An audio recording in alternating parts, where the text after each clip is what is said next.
আমি পোখরা থেকে কাঠমান্ডু যাওয়ার পথে আমরা আমাদের বাস যাত্রা বিরতি করেছে ব্লু হেভেন রেস্টুরেন্ট। এটি একেবারে হাইওয়ে রাস্তা পোখরার, সেখানে কিছুটা বিরতি দিয়েছে। আমরাও এখানে নেমেছি এবং সাইট সিইং করছি। খুব সুন্দর একটি জায়গা, পিছনে নদী বয়ে চলেছে, পাহাড়ি নদী। সেই নদীরও ধারণ করেছে। আর এখানে দেখতে পাচ্ছেন যে বিরাট বড় বড় পাহাড়, পাহাড়ের নিচেই এই রেস্টুরেন্টটি তৈরি করা হয়েছে। খুবই সুন্দর একটি রেস্টুরেন্ট। আপনারা এখানে কোনো সময় যদি আসেন তাহলে দেখতে পাবেন এই রেস্টুরেন্টটি। আপনারা এখানে একবার রুম মেরে যাবেন এবং খুব ভালো লাগবে। এখন চলুন আপনাদের আমি ভিতরে নিয়ে যাচ্ছি সেই রেস্টুরেন্টটি দেখানোর জন্য।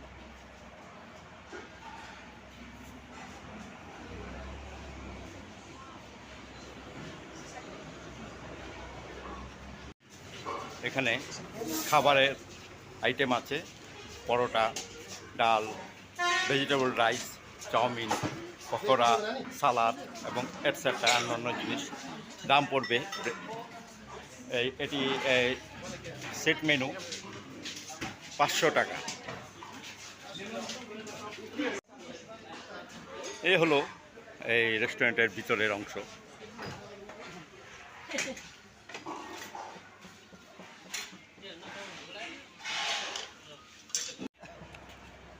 আমি পোখরা থেকে কাঠমান্ডু যাওয়ার পথে আমরা আমাদের বাস যাত্রা বিরতি করেছে ব্লু হেভেন রেস্টুরেন্ট।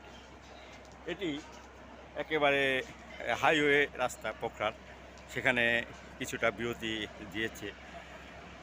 আমরাও এখানে নেমেছি এবং সাইট সিইং করছি। খুব সুন্দর একটি জায়গা, পিছনে নদী বয়ে চলেছে, পাহাড়ি নদী। সেই নদীরও ধারণ করেছে। আর এখানে দেখতে পাচ্ছেন যে বিরাট বড় বড় পাহাড়, পাহাড়ের নিচেই এই রেস্টুরেন্টটি তৈরি করা হয়েছে। খুবই সুন্দর একটি রেস্টুরেন্ট। আপনারা এখানে কোনো সময় যদি আসেন তাহলে দেখতে পাবেন এই রেস্টুরেন্টটি।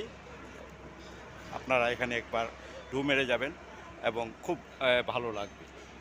আর নিচ দিয়ে চলে গিয়েছে পাহাড়িয়া নদী, সেই নদী ধরেই এই রেস্টুরেন্টটি গড়ে উঠেছে। একটি প্রাকৃতিক সৌন্দর্যে ভরা এই রেস্টুরেন্টটি পাহাড়ি নদী বলে, যেটি পাহাড় থেকে উৎপন্ন হয়েছে। সেই পানিগুলো এখানে গড়িয়ে পড়ছে, পড়ে এখানে নদী আকার ধারণ করে সে চলে যাচ্ছে বিভিন্ন জায়গায়। সেটি এখন আপনাদের আমি দেখাচ্ছি। পাহাড়ি নদী, এই নদীটি পাহাড় থেকে এসেছে, দূর থেকে, আমিও বলতে পারবো না কোত্থেকে এসেছে। এটি একেবারে চলে গিয়েছে সেই অনেক দূর পর্যন্ত। আর এই পিছনে দেখতে পাচ্ছেন বিরাট পাহাড়, এই পাহাড় ঘিরেই এই নদী এবং এই রেস্টুরেন্টটি। যদি এই ভিডিও ভালো লেগে থাকে তাহলে অবশ্যই লাইক, শেয়ার এবং কমেন্টস করবেন। সাথে সাথে আমার চ্যানেলটিকে এমডি জুগলুল হায়দার ছোট স্পেলিংয়ের লেখা সাবস্ক্রাইব করবেন। ধন্যবাদ সবাইকে আমার সাথে থাকার জন্য।